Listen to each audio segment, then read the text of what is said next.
जय श्री राम, जय श्री राम, जय श्री राम। इन तिरपन मंदिर दिल्ली के 200 साल 400 साल 600 साल पुराने के मंदिर को तोड़ने की परमिशन भारत सरकार ने केजरीवाल सरकार से मांगी है। भारत सरकार आप जानते हैं प्रधानमंत्री और गृह मंत्री किसके हाथ में।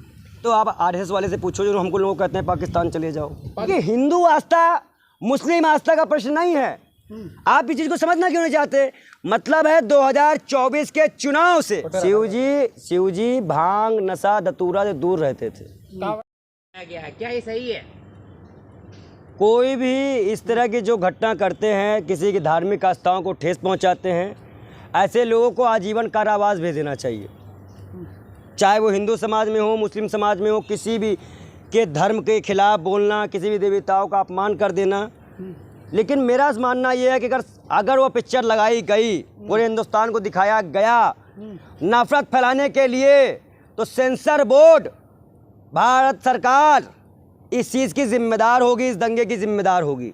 अब तो प्रधानमंत्री ने भी चुप्पी छोड़ दी है। वो भी बोल रहे हैं कि इस आस्था मतलब ये आस्था के साथ खिलवाड़ कर रहे हैं लोग। प्रधानमंत्री बोला? हाँ, कब? परसों ही उन्होंने ट्वीट कहाँ पे ट्वीट करके? अरे सत्यानाश हो उसका भैया। क्यों बोलते हो? प्रधानमंत्री संवाददाता। अरे मैं उनका नहीं बोल रहा हूँ, वो ट्वीट को बोल रहा था, ट्विटर को। वो डिलीट कर देना चाहिए था उनको। वो असल में मोदी जी जो है ना, वो बहुत वरिष्ठ आदमी है। आजकल कोई मीडिया वाला उनका कोई सुन नहीं रहा है, इसलिए वो मीडिया के सामने नहीं आ पा रहे हैं। अब भैया अक्षय कुमार बिजी हैं पिक्चर बनाने में, नहीं वही लेते थे उनका इंटरव्यू बंगले में जाके। बताइए आपने खाना कैसे खाया था, कहाँ कहाँ भीख मांगी थी, कितने रुपए आपको मिले थे। 36 साल तो भीख मांगे हैं।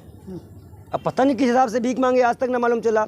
मीडिया पे कब आएंगे वो? पर्सनल लाइफ पे जाते हैं। देश के प्रधानमंत्री हैं और आप भीख मांगने की बात कर रहे हैं। अच्छा ये बताइए, प्रधानमंत्री कह सकते हैं गर्व से कि मैं भीख मांगा हूँ, और मैं उनकी बात को गर्व से बता रहा हूँ, तो गलत बात है। वो तो गर्व से मन की बात भी करते हैं। आप कह रहे हैं कि वो मीडिया पे नहीं आते हैं। मन की बात है, महंगाई की बात क्यों नहीं करते? ऐसे लेके खड़े हो जाते हो माइक लेके, उनसे पूछो महंगाई की बात भी कर ले, भ्रष्टाचार की बात भी कर ले। क्या सही है शिव पार्वती बीड़ी सिगरेट पीते थे? क्या? तो क्या सही है ये जो पोस्टर में दिखाया गया है, वो सही है?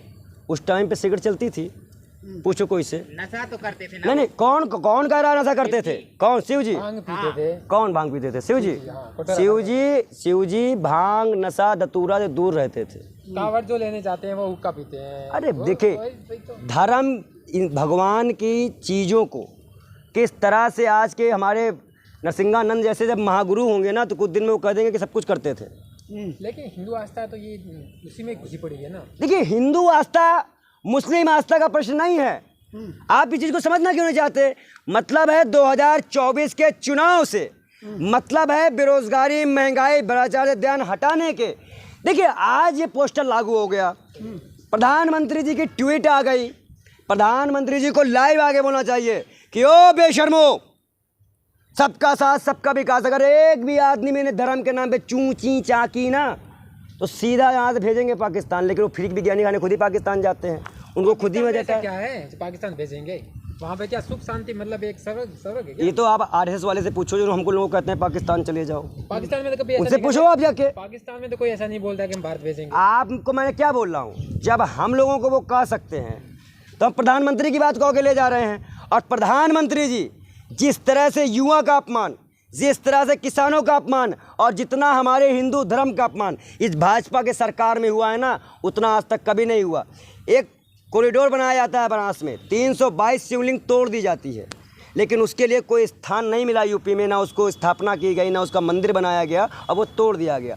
53 मंदिर दिल्ली के 200 साल 400 साल 600 साल पुराने के मंदिर को तोड़ने की परमिशन भारत सरकार ने केजरीवाल सरकार से मांगी है। भारत सरकार आप जानते हैं प्रधानमंत्री और गृह मंत्री किसके हाथ में।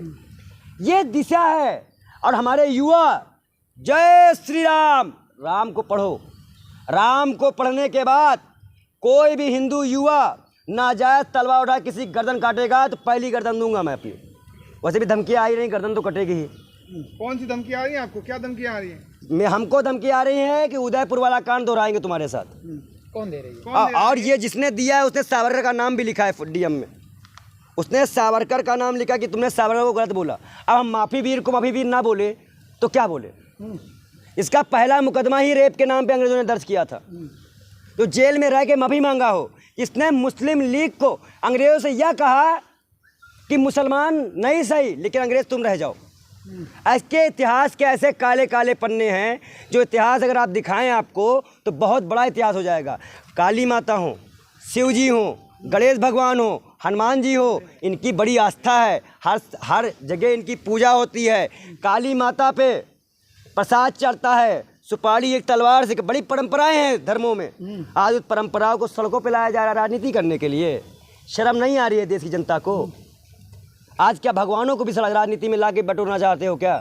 तुमने संसद जी का वो नहीं सुना, नेता वो टीएमसी की वो कह रही काली माता मदिरा और मांस का सेवन करती। राजनीति चमकाने के लिए कोई भी अशब्द बयान ना दे। कभी देवियाँ शराब और मदिरा का पान नहीं करती हैं हिंदू धर्म में। कोई भी बकरा मतलब सड़ाया जाता है, बलि दी जाती है। बकरी बलि की प्रथा है हमारे यहाँ। आप इतना बोल रहे हैं, पैगंबर पर तो आप बोली नहीं थी जब उन पर उंगली उठाई गई थी। पैगंबर पे काली पर तो तुरंत बता पैगंबर पे हम नहीं बोले। टोपी उतार के और चश्मा उतार के देखो, सबसे ज़्यादा तेज वायरल होने वाली वीडियो मेरी है। नबी के शान पे गुस्ताखी पे ज़्यादा वीडियो मेरी वायरल हुई थी। हमें लगता है कि आप लोग पत्रकारिता सिर्फ मोदी जी की करते हो, वही दिखते हैं आपको, हम लोग दिखेंगे ही नहीं। ऐसी मुझे धमकी आ रही जान से मारने की।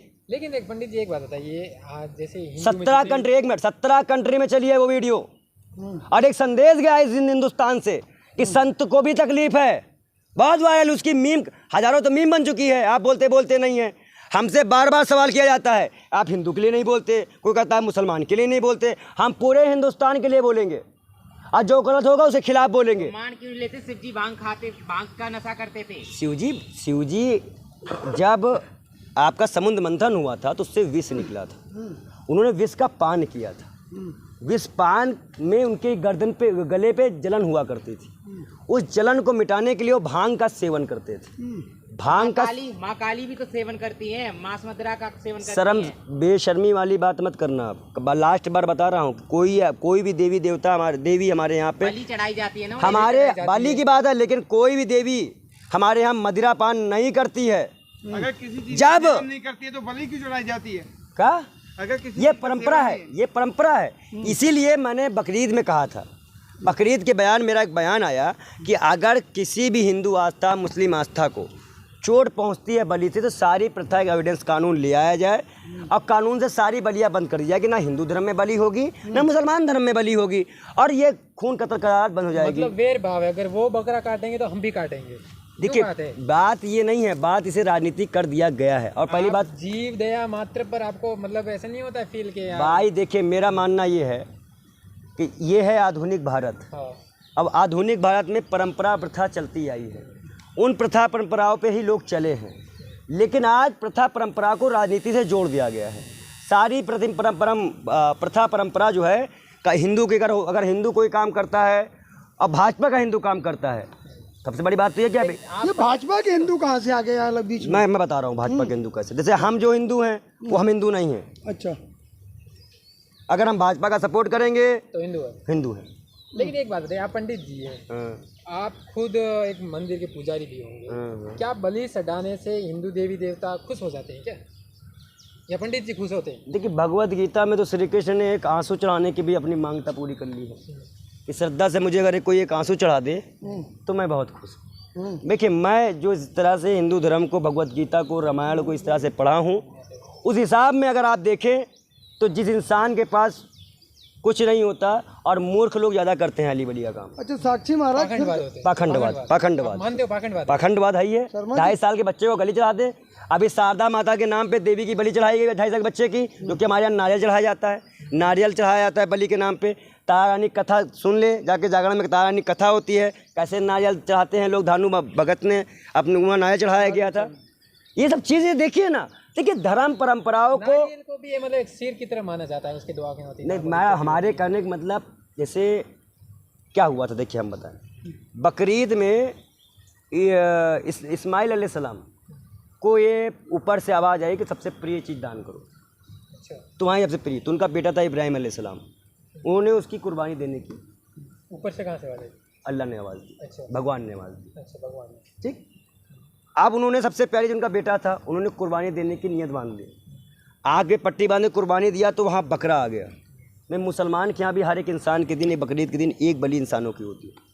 ये तो ऊपर वाले की रहमत है कि बकरे की होती है। हमारे यहाँ भी कई जैसे जैसे तो होते। इसको आप पाखंडवाद मानते हो नहीं मानते? रुक जाइए, सब बातें हैं ना। अब हिंदू धर्म का भी सुन लो। हाँ। इतनी जल्दबाजी किस बात की, भागे तो जान ही रहे हैं, जवाब दे रहे हैं ना। जी बोलिए। अब हिंदू धर्म में आइए। हिंदू धर्म में भी काली माता हुई, शारदा माता हुई, गांव के क्षेत्र में बहुत हो गए जहाँ पूजा पाठ हिंदू का पाखंडवाद थोड़ा बहुत ज़्यादा होता है, जहाँ बेटियों को भूत भी माता आ जाती हैं, कभी किसी कुछ आ जाता है, उन लोगों के लिए भी ये बलि प्रथा चलाई जाती है।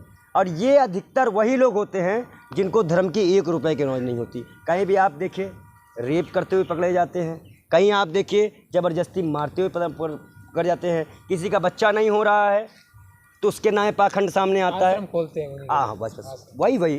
तो ऐसे संतों से बचने की आवश्यकता है। संत वो है जो इंसानियत बचाए, जो इंसानों की धर्म की रक्षा करे, किसी भी जीव। किसी भी जीव की। साक्षी महाराज भी तो संत हैं।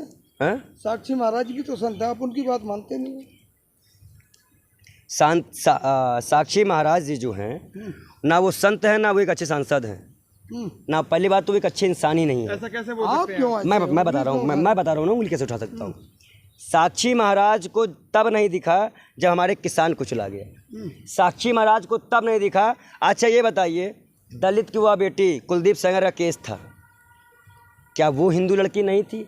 उस विधायक को बचाने के लिए 1 साल लग गया था गिरफ्तारी करने में। क्या वहाँ पे हिंदू तो जागा नहीं था?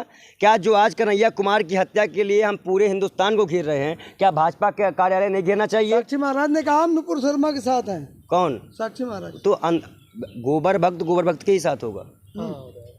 गोबर भक्त के साथ है। एक पार्टी अपने पार्टी का तो बचाव करेंगे ही, और सबसे महत्वपूर्ण बात यह है कि अगर वह नुपुर शर्मा का बचाव करते हैं तो अजीत डोभाल से पत्र लिख के बोले कि आपने वहाँ पे जाके ऐसा क्यों लिखा ईरान में जाकर कि हम ऐसी कार्रवाई करेंगे जिससे दुनिया सबक लेगी। ये मुंह में राम बगल में छुरी, नुपुर शर्मा बहुत ज़रूरी। हमें तो नुपुर शर्मा की जान की चिंता है कि भाजपा कहीं आई उदयपुर वाला कांड अगर नुपुर शर्मा के साथ करवा दी या कुछ ऐसा कोई कांड हो गया। कैसे कर सकते हैं आप? मैं बताता हूँ कैसे कर सकते हैं। नुपुर शर्मा है हाईलाइट पर्सन, और नुपुर शर्मा पे लोगों ने आस्था जता दी। अब भाजपा के बाद आपने सुन देखा कि उदयपुर में कैसी घटना हुई, कोई साक्ष्य कोई कार्रवाई भाजपा की तरफ से कोई बयान नहीं आ रहा है। IT सेल पकड़ा गया, भाजपा कहे 70 दिन बाद। अच्छा बताइए, कोई भी कार्यकर्ता इतना पक्का बिना पक्का हुए अमित शाह के पीछे खड़ा हो सकता है? वो देश का गृह मंत्री है, उसके पीछे की मीटिंग में इसका मतलब कि वो कार्यकारिणी प्रदेश कार्यकारिणी में है। भाई सेंट्रल लेवल के नेताओं से प्रदेश कार्यकारिणी के लोग ही मिल पाते हैं, और वो अल्पसंख्यक हिंदू राष्ट्रीय मंच का, मुस्लिम राष्ट्रीय मंच का वो भी है, सदस्य भी है। तो इस तरह की चीज़ों को हमें नज़रअंदाज नहीं करना है। और आज मैं बता दूं, जिसने भी हमारे महाकाल, हमारे काली माता, हमारे किसी भी धर्म का अपमान करेगा, मैं बार बार सुप्रीम कोर्ट से निवेदन करता हूं कि धार्मिक आस्था भड़काने वाला केस लगाइए इनके ऊपर। अच्छा, अंत में एक सवाल है, जो आप कह रहे हो कि हमें धमकियाँ मिल रही हैं, हमें खतरा है, तो आप किससे गुहार लगाएंगे? सुप्रीम कोर्ट से लगाएंगे, सरकार से लगाएंगे, लेकिन सरकार से उम्मीद कम है। हम कोर्ट जाने की तैयारी में हैं। हम कोर्ट से ही परमिशन लेके आके सुरक्षा की मांग करेंगे।